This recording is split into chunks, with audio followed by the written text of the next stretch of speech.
Olá a todos, sejam muito bem-vindos a mais um incrível Cachimbo Filosofal. Eu sou o professor Tiago Macieira, sejam muito bem-vindos ao meu canal. Você que não é inscrito, por favor, se inscreva aí, não custa nada, é só apertar esse botão vermelho e tenho certeza que você não vai se arrepender. Toda semana você vai ter acesso às minhas análises sobre livros clássicos de literatura, filosofia e história. Você que é inscrito, muito obrigado. E quero também mandar um salve muito especial ao Miguel Junger e também ao Oswaldo Cunha, que me pediram nos comentários. Então, tá aqui, promessa é dívida, tá aí o salve muito especial do Cachimbo Filosofal para vocês. Bom, a pauta de hoje é sobre filosofia e vamos voltar lá atrás, lá nos primórdios da Grécia Antiga, para analisarmos a filosofia, como ela surgiu. Inclusive, estudaremos o primeiro filósofo da história, ele mesmo, Tales de Mileto. Mas, antes, a gente tem que saber o que é filosofia, né? Bom, a pessoa pode perguntar, o que faz o filósofo? O que é um filósofo? Bem, muita gente tem na cabeça que o filósofo é um homem de meia idade que tem terno e gravata borboleta e que fuma um cachimbo e fica preso numa biblioteca ou contemplando a natureza, tentando fazer perguntas ao cosmos. Bom, sobre o cachimbo, eu acho que é um pouco dispensável, mas acredito que sim, o filósofo tem uma parte disso, há um pouco disso sim. Embora os filósofos sejam pessoas normais como eu e como você, tá? Eles fazem exatamente tudo o que vocês fazem, eles também fazem, são seres humanos. Porém, os filósofos, eles não ficam satisfeitos com as explicações dadas pelos costumes e pelas tradições, ou pela própria sociedade como um todo. Ele quer ir mais além, ele quer ir atrás das respostas certas e por isso ele faz questionamentos. Todos nós praticamos filosofia, mas quando praticamos essa filosofia? Filosofia, do grego, significa amizade com a sabedoria ou amor com a sabedoria, né? Não é aquele amor carnal, erótico. É um amor no sentido de que você quer o bem e você quer estar sempre ao lado dela. Você se preocupa com aquele amigo, né? Você é até mesmo capaz de morrer por aquele amigo. Isso seria uma amizade verdadeira, que é tão difícil de achar por aí hoje em dia, não é verdade? Então, Sofia é sabedoria em grego, philo vem do grego amigo, amizade, então amizade com a filosofia. Mas, voltando à pergunta, como é que praticamos esta filosofia? Todos nós praticamos filosofia quando nos apartamos dos nossos trabalhos, dos nossos afazeres, quando conseguimos tempo livre dos celulares, dos videogames, das mídias sociais. Então, quantos computadores, quando nós estamos com esse tempo livre e começamos a indagar sobre perguntas que nos incomodam e que todo ser humano gostaria de saber a resposta, e aí quando pensamos sobre isso, sim, estamos filosofando. Essa é a chance que nós temos para perguntar o que é a vida, o que é a beleza, o que é o universo, o que é Deus.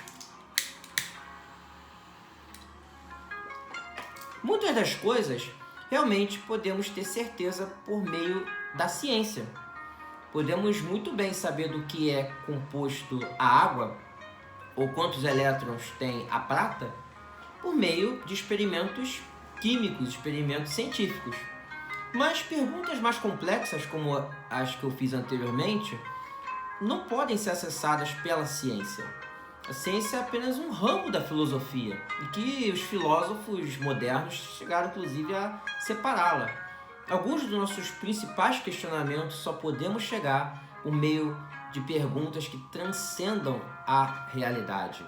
E aí sim, quando estamos dialogando, questionando, perguntando, debatendo, a gente pode chegar às respostas. Se não a resposta definitiva, pelo menos podemos chegar bem próximo dela. Mas isso apenas pela filosofia conseguimos nos preparar. Quando raciocinamos, nós praticamos a filosofia, né? Quando nós pensamos de uma maneira lógica como chegar a uma certa resposta, aí sim estamos filosofando. Portanto, a filosofia, ela não é nem necessariamente a resposta, mas a filosofia é o processo de busca por estas respostas através do uso da razão. Em filosofia, muitas vezes as perguntas e a maneira como chegamos ao conhecimento é muito mais importante que a própria resposta. Parece louco, né? Mas vocês vão ver como isso funciona muito bem.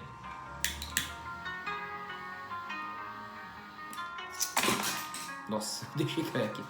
Bom, vamos começar então com o primeiro dos grandes filósofos, Tales de Mileto. Tales de Mileto, ele nasceu numa cidade onde hoje é Turquia, tá? Mas na época era uma cidade, uma colônia grega, situada na Ásia Menor. E Tales de Mileto foi o primeiro da escola Milésia. Essa escola, ela não era exatamente uma escola onde os alunos vão assistir aulas, mas era uma linha de pensamento, onde muitos discípulos seguiam a linha de raciocínio do Tales de Mileto. Tales de Mileto viveu por volta ali de 624 a.C. até 545, 546 a.C. E ele não deixou textos escritos nenhum.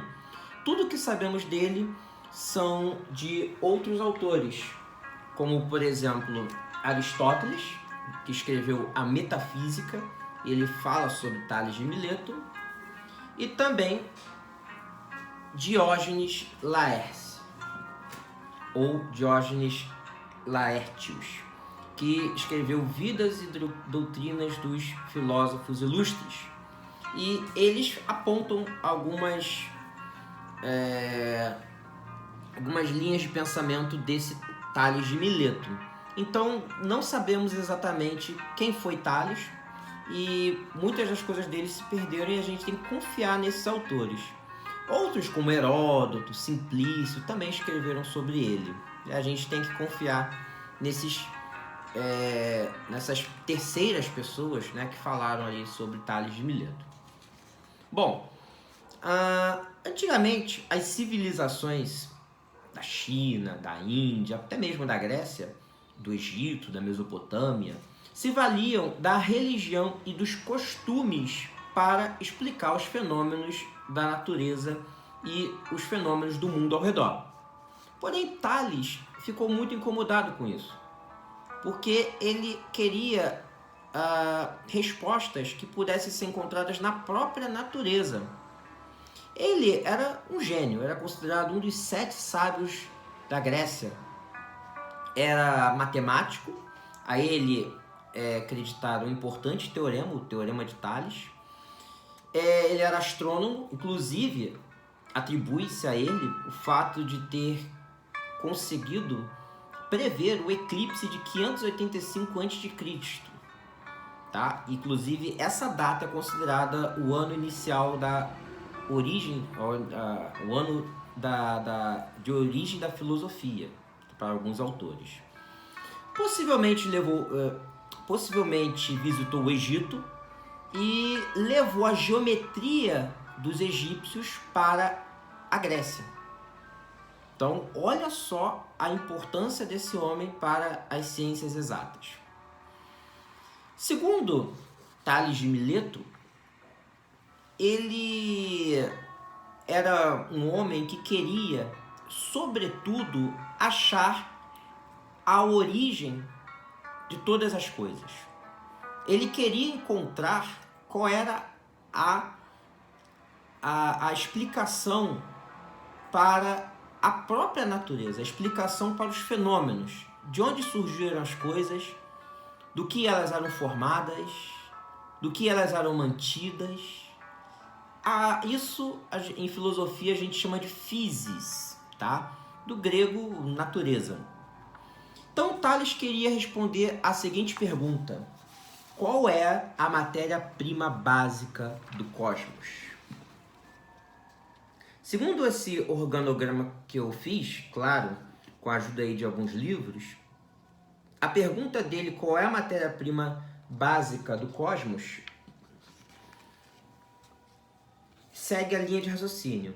Ela deve ser, primeiramente, algo a partir do qual tudo possa ser formado, essencial à vida, capaz de se mover e capaz de mudar.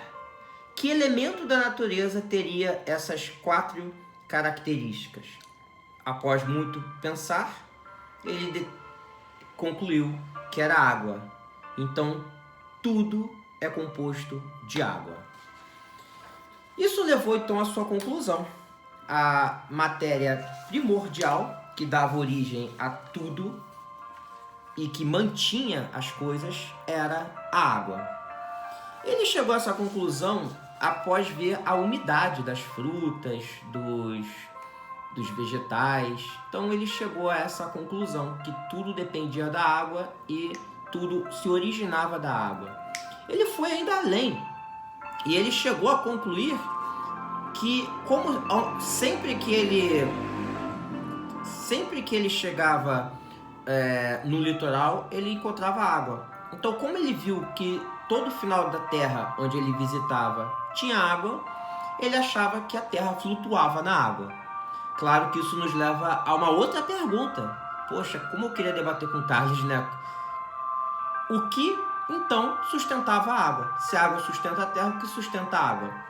Talvez ele soubesse a resposta, mas não nos deixou nada escrito. Ele, inclusive, concluía a origem dos terremotos disso. Quando havia muitas ondulações na água, essas águas batendo na terra provocavam os terremotos.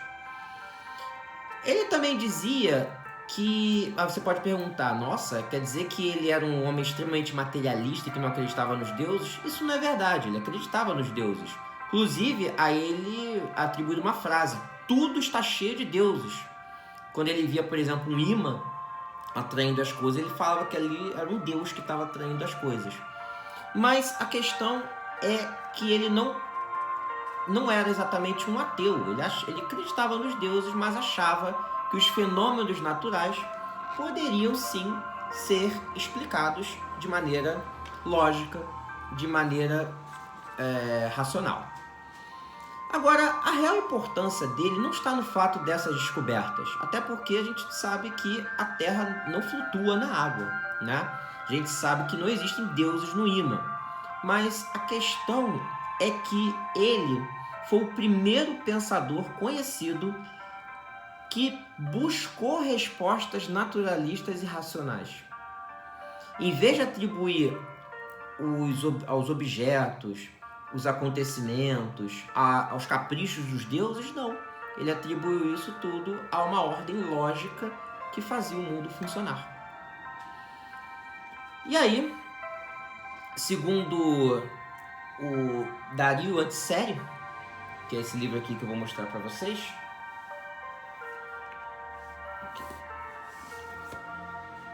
ó que legal. Ele também fala muito sobre os pré-socráticos. O logos humano se encaminhou com segurança na estrada da conquista da realidade em seu todo, o princípio de todas as coisas, em algumas de suas partes, o objeto das ciências particulares. Então, essas descobertas de Tales abriram caminho para se perguntar qual era o princípio de todas as coisas e qual era o objeto das ciências. Daí a ciência vai começar a se dividir em seus ramos para poder pesquisar cada coisa, né? diferente.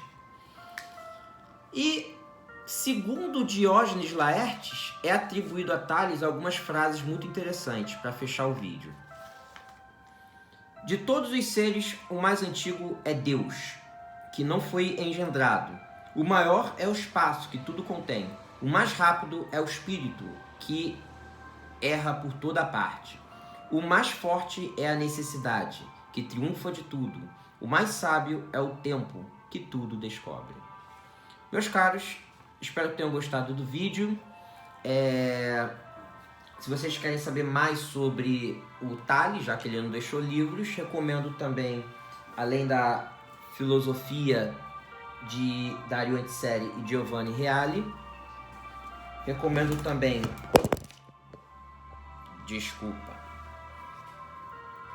Jonathan Barnes, Filósofos Pré-Socráticos. Ó, que legal. Jonathan Barnes. Esse livro aqui que é muito legal, Os Pré-Socráticos, de Jean Brum, tá? Da editora 70, uma editora portuguesa. E também o livro Os Pensadores, volume 1, tá? Que fala sobre os pré-socráticos. Bom, é isso. E claro, o meu favorito, Primórdios da Filosofia Grega. Esse aqui, gente, isso aqui é muito lindo. Jesus Cristo. Quem me indicou isso aqui merece ir pro paraíso. Então, é isso. Espero que tenham gostado de todos os vídeos, de todas as explicações, de todos os livros. E é isso. Até o próximo Cachimbo Filosofal. Tchau, tchau, senhores.